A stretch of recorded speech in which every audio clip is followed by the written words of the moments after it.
friends. Welcome back to the Dream Biz Podcast, the business podcast that helps you automate, streamline, and grow your business so you can work less, make more money, and achieve your full potential. I'm your host, Christy Johnson, online business manager dedicated to helping you make your dream business a reality. Today, we're talking about how to use a CRM with other tools. We've talked a lot about CRMs on the podcast. Y'all know my favorite is 17 Hats. But if you're not familiar with a CRM, it's just your customer relationship management software. And it's usually where you can keep notes, send invoices, contracts, get questionnaires, those types of things, and just keep notes on your clients. You can also keep track of your incoming leads and just see what your status is with all of your projects. I love 17 Hats. I use it for sending out questionnaires, sending quotes, invoices, contracts, that type of thing. You can also use a lot of them for scheduling, like, setting up meetings with people, or you can even book and pay for things right from your like send them a scheduling link where they can book a meeting with you and pay for something, like if you're offering a 1-hour strategy call or a photo session or something like that. You can check out episode 104, Why I Like 17 Hats Better Than Honeybook, if you want to hear about all the things that I use 17 Hats for, that you can use it for. But what I want to talk about today is how to use your CRM in tandem with other tools. There's a lot of confusion on this topic. A lot of people think that, I can get a CRM and it will do literally everything for me. But there are so many tools out there with so many different purposes. So I wanted to talk about them each. So obviously there is the CRM, which is a customer relationship management tool.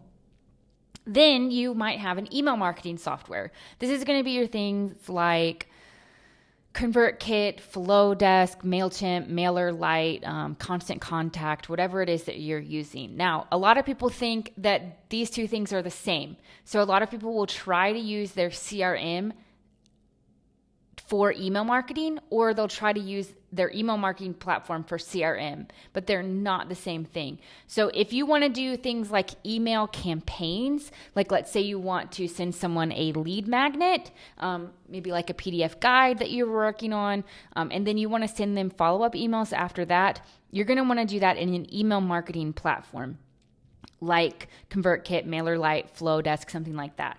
You can hear what my favorite email software platforms are on episode 102. Just go to christyjohnsоncreative.com/102. And again, if you want to check out that 17 Hats episode, that's episode 104. So just go to christyjohnsоncreative.com/104.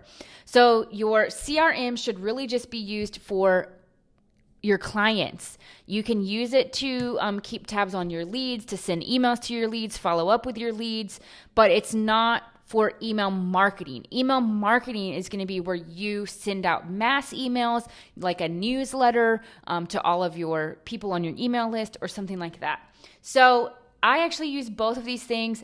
My email marketing platform is mainly to grow my audience. It's where I send out my podcasts, episodes. It's basically a place for me to just increase my visibility, but also I use it as a way to nurture the people on my list to hopefully turn them into leads for my business. So not everyone on my email list is really even a lead, because I don't know that they want to work with me. It's kind of just a hub for people to increase my brand visibility. So the time that they come into my CRM is when they have taken that next step to say, hey, I am actually interested in services with you.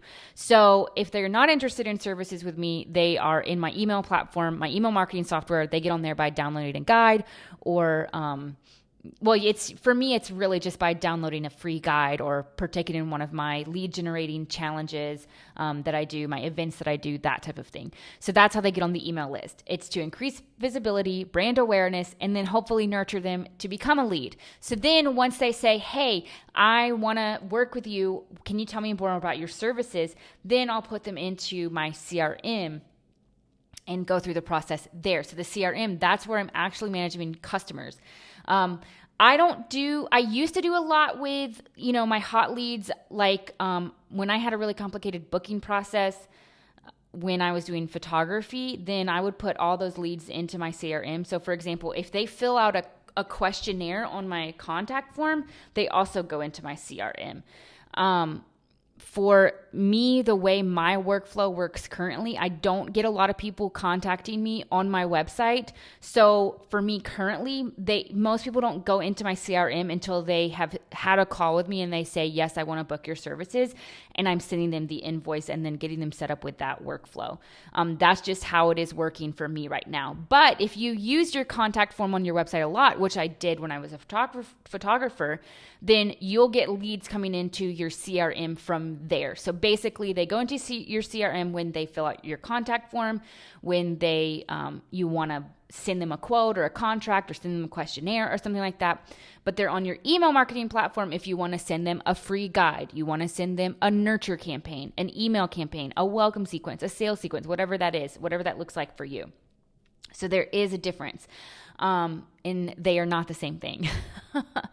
All right. Then there's your scheduling software. Your scheduling software is what you use to book client meetings. So this would be something like Calendly or Acuity. Most CRMs these days have a scheduling feature. I'm still using Calendly simply because even though 17 Hats has a scheduling platform, it's just a little bit less user-friendly. It's a little bit less intuitive, and I just haven't had the time to set that up, so I'm still using Calendly. Eventually, I would switch over to using the scheduling feature in my CRM because it's going to save me money, but right now it's just a low priority thing where I don't really care that much. So the scheduling software that I'm using is Calendly. Okay, another tool that you might be using a lot is Slack. Maybe you use Slack to send messages to your team back and forth. And you may also be using a project management software, something like Trello, Asana, ClickUp, that type of thing. So when do you use these programs? Well, I just got this question the other day in my 17 Hats workshop. Someone was asking me, hey, we use 17 Hats, but we want to be able to track our, internal tasks like, did so-and-so do this? Was this done? Was this set up?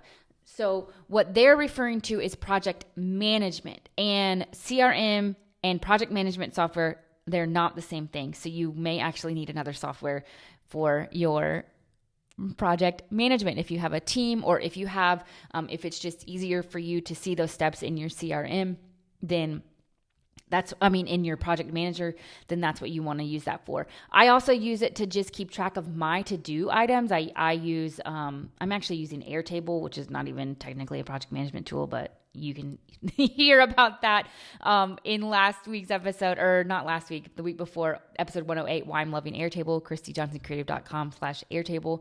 But you want to use your project management tool to keep track of task lists, to-do lists, to move projects around into certain phases. Basically, if you have a team, you're really going to want to utilize a project management software.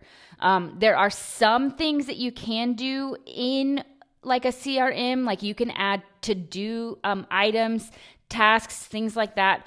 But it's really more for just keeping track of your client flow, the workflow that you go through with your client to manage that relationship with them.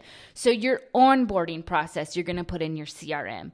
So you're going to send them questionnaires throughout the process of your project in your CRM. And then you're going to offboard them and go through that process in your CRM. But other things like team tasks and actually physically completing the steps, you will want to put those in your project management tool, especially if you have a team. So this is where it gets a little bit of a gray area, because you can use your CRM to keep track of your to-do lists, like a checklist in your client flow. You absolutely can do that. But if you need to move things around like a stat, like if you need to see visually, I've moved this task from, to do to in progress, and then I've moved it to complete. If you need to see that visually, then a project management tool is what you need. If you're fine with just seeing the steps and just checking them off one after one, then you can do that in your CRM through your workflows. If you want help with this, let me know. I can always get on a Zoom call with you and help you. I do consulting and I would love to help you out. But if you have a team especially, then you're going to want to move into a project management system. Okay, so how do you use all of these things together? Well, first of all, you want to define what each tool is going to be used for through an SOP, a standard operating procedure. And if you need help with creating SOPs, check out episode 105, christyjohnsoncreative.com/105. And in these SOPs, you want to clearly define what you'll use each tool for and then stick to that plan. So if you've decided, okay, we're going to keep all communications in Asana, right there in Asana, then you need to do that. Don't send things in Slack that you've said you're going to send in Asana. If you say, okay, we're going to keep all of this stuff in Slack, then stick to the plan. So what I typically do is I use my CRM for booking, for client flows, for onboarding and offboarding with the client. It's your customer relationship management software to manage that relationship with your client. I use my email marketing platform to send mass emails, to do email campaigns to people who are not my clients, okay? The clients go in the CRM, they have a different flow. I use the scheduling software to book to book meetings with potential clients or with my clients. I use Slack just for general communication. If you have a free version of Slack, you can only see 90 days of chat history. So it's really just for sending messages back and forth. It's really, if you need to send a quick message, and ask a question, like instead of text, like if you don't want people texting you, especially because you'll be getting texts at all hours of the day, depending on what people's work hours are, then you can use something like Slack to just message people. And then the project management software can be where you actually keep, documents, linked on tasks. You keep track of your tasks, you keep track of the projects, you can know what your team is doing and when. So I use a project management software to know what my team member David is doing, for me to assign him tasks, for him to give me updates, and we put everything there in the project management software. If we need to have a quick message with each other, then we send a message. We're just using Messenger because I don't have an iPhone, and he's just the only person on my team. If we had multiple people, we'd probably want to move it over to Slack to have just messaging. Okay, so you just need to have clear guidelines for what you're going to use each platform for, and then stick to the plan. You don't want to keep everything just in a messaging tool like Slack or a group chat or something like that, because you're going to lose things. It's going to be really easy to misplace things. That's why a project management tool can be really, really useful to keep everything in one place. Okay, so hopefully that has clarified a little bit about what you can use each tool for. Now, how do you use all these things together? This seems crazy and complicated. Well, you can use Zapier. I've talked about Zapier before on the podcast. Check it out. That is going to be episode 106, ChristyJohnsonCreative.com/106, leveraging Zapier for your business. So what you can do is, let's say that you have a course or something that you're selling.